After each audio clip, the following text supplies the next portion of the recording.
မိတ်ဆွေခမည်းနေ့တိုင်းအစိတ်တွေကိုပတ်စံပေးပြီးဝဲနေတာသတိထားမိရဲ့လား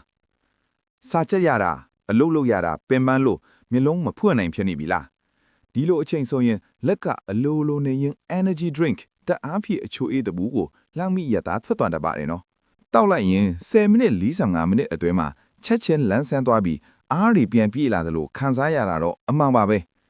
ဒါပေမဲ့ဒီခဏတာလန်းဆန်းမှုရဲ့နောက်ွယ်မှာတင့်ခန္ဓာကိုယ်ကဘာတွေပေးဆက်လိုက်ရလဲဆိုတာရောတွေးမိရရဲ့လားဗျာ energy drink အများစုမှာအဓိကပါဝင်တာကပစ္စည်းနှစ်ခုပါပဲအဲ့ဒါကတော့ caffeine နဲ့တခြားပါဗျာတာမန် energy drink တဘူးမှာပါတဲ့ caffeine ဓာတ်က coffee ပြင်းပြင်းနှစ်ခွက်စာလောက်နဲ့ညီမျှပါတယ်ဗျဒါကတင့်ကိုနိုးချစေတဲ့အရာပေါ့ပိုဆိုးတာကတခြားပါ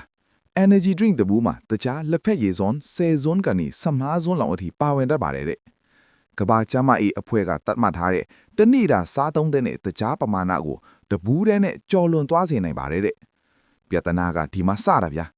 ကဖိန်းတဲ့အညာအများစွာတဲ့အခါရင်တုံတာထွေးတိုးတာစိတ်ကြောက်ကြောက်ဖြစ်တာနဲ့ညဘက်အေးမပြောတာတွေဖြစ်လာနိုင်ပါတယ်အထူးသဖြင့်နှလုံးရောဂါအခန့်ရှိသူတွေအတွက်အရန်အန်ဒီရများပါတယ်နော်နောက်တစ်ခုက sugar crash ပါတကြားတွေအများကြီးဝင်သွားလို့ခဏတာအားရှိသွားတယ်လို့ခံစားရပြီမယ်ခဏနေရင်သွေးရင်းတကြားတဲ့ပြန်ပြီးထိုးကျသွားတဲ့အတွက်အရင်ကထက်ပူပြီးပင်မနွမ်းနေသွားတတ်ပါတယ်ဒါကို sugar crash ဖြစ်တယ်လို့ခေါ်တာပေါ့ဗျာ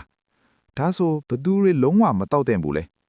ကျန်းမာရေးပညာရှင်တွေကတော့အသက်18နှစ်အောက်လူငယ်တွေကိုဝင်ဆောင်တဲ့တွေနှလုံးရောဂါသွေးတိုးရောဂါရှိသူတွေအနေနဲ့ energy drink ကိုလုံးဝရှောင်ကျဉ်တဲ့လို့အကြံပြုထားပါတယ်အနှစ်ချုပ်ပြောရရင်တော့ကျမ်းမာရေးကောင်းတဲ့လူလက်ပိုင်းတွေအနေနဲ့တခါတလေအရန်ပင်ပန်းတဲ့အချိန်မျိုးမှာတပူးလောက်တောက်တာပြဿနာမရှိပေမဲ့နေ့တိုင်းရေလိုဆွေးတောက်တာမျိုးတော့လုံးဝမလုပ်သင့်ပါဘူးဗျာတကယ်တမ်းရေရှည်အားရင်ပြေဖိုးချင်တယ်ဆိုရင်တော့အိပ်ရေဝါအိတ်တာရေများတောက်တာနဲ့တဘာဝအစားအစာတွေစားတာကသာအကောင်းဆုံးအဖြေပဲဖြစ်ပါတယ်ခင်ဗျာဒီဗီဒီယိုလေးကတင့်အတွက်အကျိုးရှိစေတယ်ဆိုရင် like နဲ့ share လုပ်ပေးဖို့မမေ့ပါနဲ့နော်ကျမရေဘဟုတုဒတွေနေ့စဉ်သိရဖို့ The Daily Boss ကို subscribe လုပ်ထားနိုင်ပါတယ်